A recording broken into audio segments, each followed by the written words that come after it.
Hello there, wonderful people. I hope all is well. I have been trying to do this vlog, it seems like since forever and a day. So the first thing I will say is I am super excited about my HBCU Unity sweatshirt. I have the tee already, so I got the sweatshirt. Put Dillard, 'cause it's my wonderful alma mater, Grambling, because I will be enrolled there soon. Howard, for the Alpha chapter, Xavier in New Orleans, and Southern in Baton Rouge.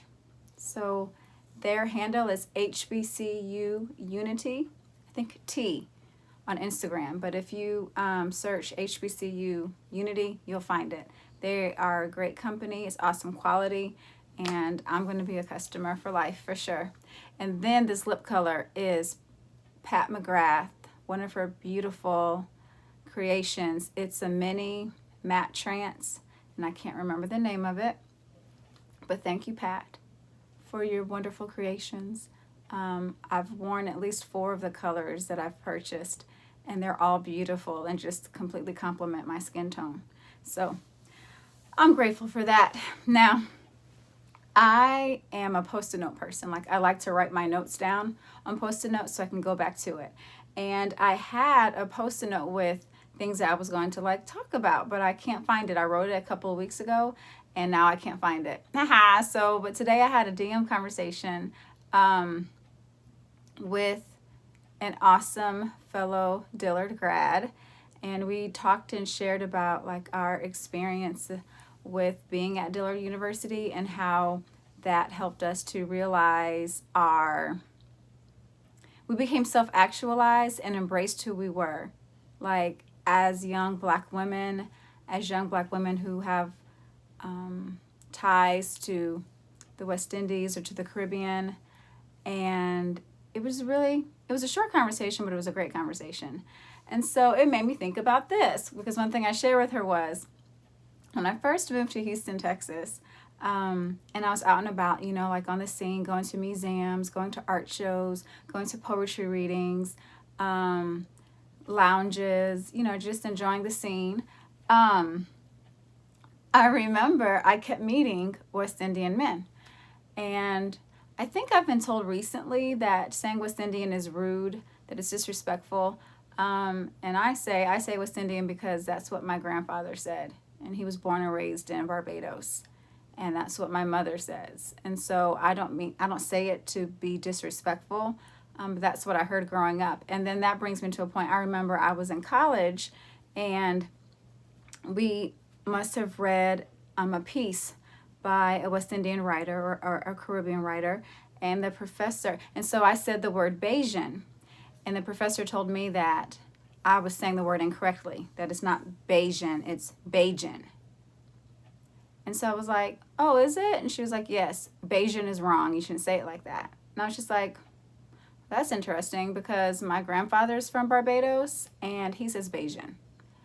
And my mother has said Bajan for years. I don't really understand what you're saying. And so I think this particular professor, and I wasn't rude about it, but what I appreciated about Dillard University and the small class sizes and being in a space to where we could talk about literature that was connected to us, right? It was a safe space for us to share our opinions about things. And so I didn't really process and understand a professor telling me, one, that I was, wrong in what I said in a way that she did, because I feel like you can say anything, which is how you say it, but it was offensive how she said it to me. And then I was just like, well, ma'am, no, I didn't say ma'am to her, but in my mind I was like, in that space, I'm not going to let you amp me up. I'm not going to get upset because I know what I know, and bless you. And so we actually transitioned to something else, which leads me to another class where we had I think it was an American literature class as well. And my classmates and I had really gotten into the subject. I think we were talking about slavery. And his professor said that, okay, it's time to move on. We've talked about this enough.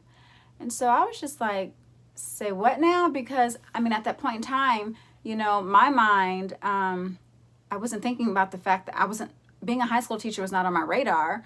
Being a college professor was on my radar. And I started, I hadn't started on that track yet. I didn't start teaching collegiate classes until I was in grad school.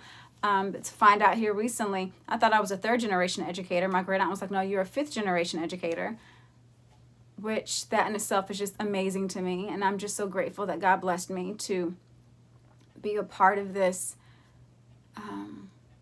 group of people of this profession. Is such an honor. And even when I wanted to be a lawyer, I was only going to practice law for as long as I had to, because I wanted to teach law. So I was going to go back and get that master's that I needed to get to teach it. Not necessarily, I didn't really want to practice it. I wanted to teach. So it was like, wow, all of that's connected, Jasmin. You are meant to be in education. And so bringing it back, she was like, well, we've talked about it enough, so we just need to move on. And I remember in high school, we were able to talk and share our viewpoints about things, but I noticed, though, that there were certain things that my teachers were uncomfortable with. And so when I went to Dillard University, it was such a refreshing experience to be at an H.B.C.U, to see on a broader scale people who looked like me, and we were learning, and our professors looked like us, right? Staff looked like us, faculty looked like us. It was just, the president looked like us. It was very self-affirming. And so I want to say it must have been my junior year. So by this point, I'm used to, sharing my opinion in a respectful way. And so when she said that to me, because this is one of my classes in my major, when she said that to us, that, we're shifting, we're moving on, I politely raised my hand. I was like, said her name. I said, I don't think that's fair of you to say that. This is something that we are very passionate about, and I feel like we have a right to continue talking about it because it's important to us. It's relevant to us. And, and then bringing it back to this point that we're in now. If it made you feel uncomfortable, that really has nothing to do with us. It's not our responsibility.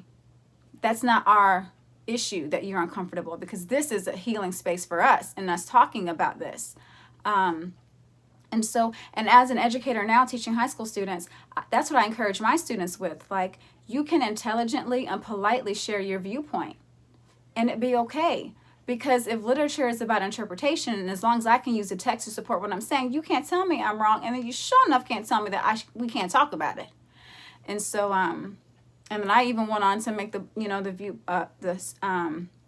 assertion when my peers and my classmates and I were talking about it. I said, if she's uncomfortable, she needs to go teach at another university. And I'll just say a university around the corner where there are less students who look like us, because that's what your comfort level is. And we want you to be comfortable. But you're not going to come in this space where we at and tell us what's what and what's not. So anyway, bringing it back. And I think we were reading a Caribbean writer at that time as well. So when I moved to Houston, that was all that I was meeting, right? Was West Indian men. And so they would say to me, they would ask, like, what island are you from? Or you must be an island gal because of, what you look like. And so then when I opened my mouth, they heard that I was American. They were like, oh, you're an American girl. I'm like, yeah, I am. I said, well, my grandfather's from Barbados, if that counts.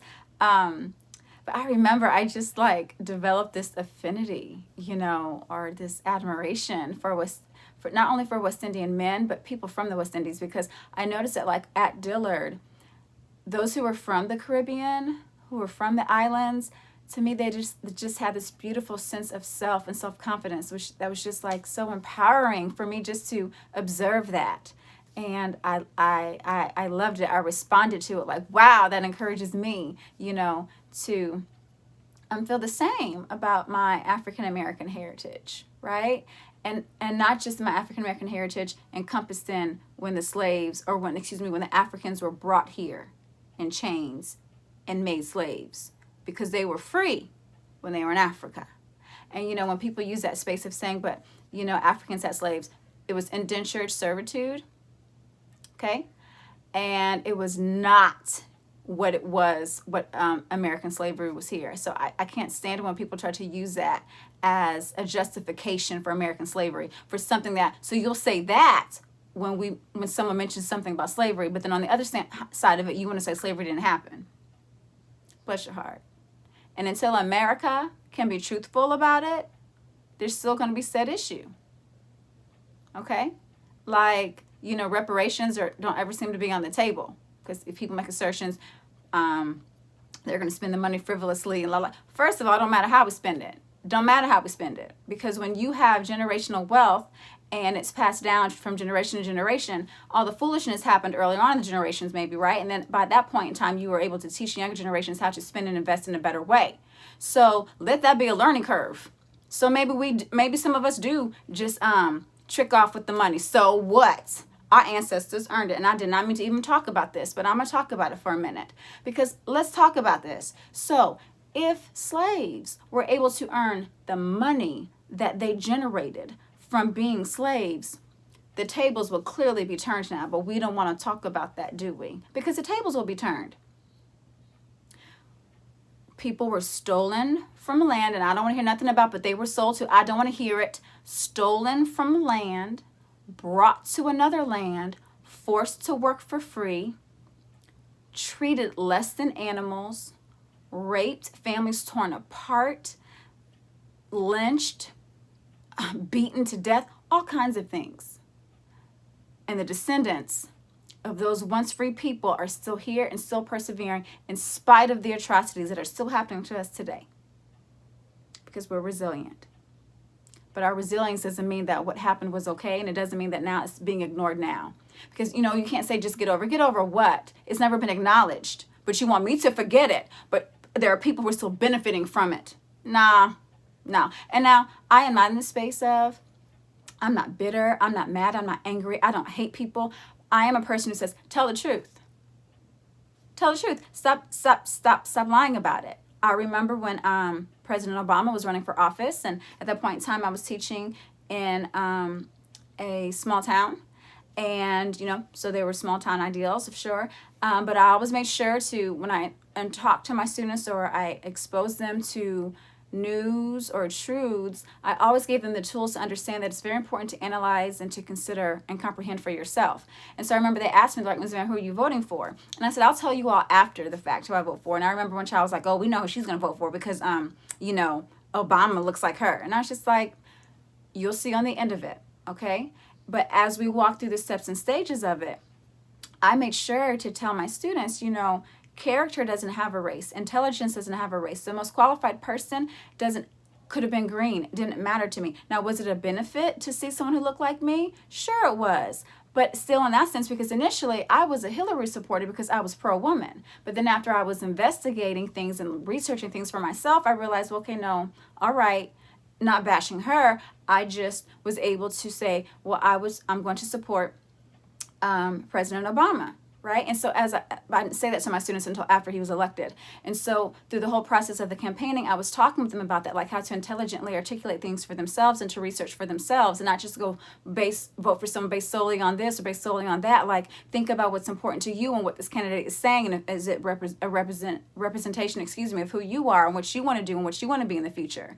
And I even told them, that you're not going to find a candidate that's going to have everything that you want. And I remember President Obama didn't. But once I understood why he felt the way he did about something, I was like, okay, I understand that. But bringing it back, we can heal when we tell the truth. We can heal as a land when we tell the truth. We can even heal as a land when we decide to come together and bond together for real, not for fake. Because the analogy I told them, for years, hundreds of years, America has been brushing issues of racism and systemic racism under the rug. We've been brushing it under the rug, right? And so now that all the dust has collected, and we're tripping over it now. Because when Barack Obama started running for office, we saw all this ugliness just emerge. But racism doesn't exist. Okay. Racism exists when there are groups of people who feel excluded from a space that has been created because people don't want us. So we create our own safe spaces so that we can heal from trauma, heal from all these issues and things that we deal with because we're still being mistreated because of what we look like. So when we create those safe spaces, there are other people who want to come in and say, that's reverse racism because it's only y'all. It has to be, because when we're in spaces with you, we deal with so many unnecessary things that we should not have to deal with. But bless y'all hearts. All right, y'all, so let me bring it back. So, in bringing it back, I initially thought I was going to talk more about my affinity for West Indian men. But so I'll say that real quick. So it's not just West Indian men. I totally dig like foreign men.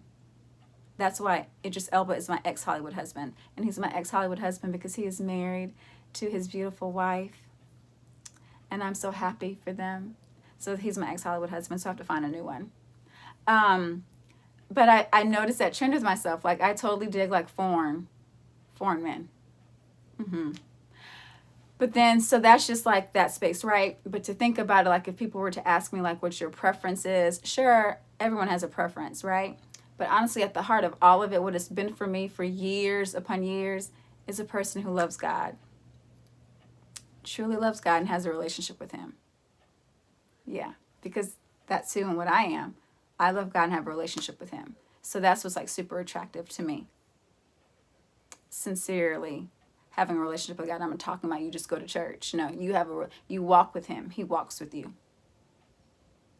But yeah, I didn't expect for this video to go this way, this vlog to go this way, but it did. And I would like to note and say that no, I'm not talking here, I'm not speaking like we need to hate people. No, I'm not talking about that. We just need to tell the truth. We've heard this saying, tell the truth and shame the devil. Tell it, shame him. Move forward.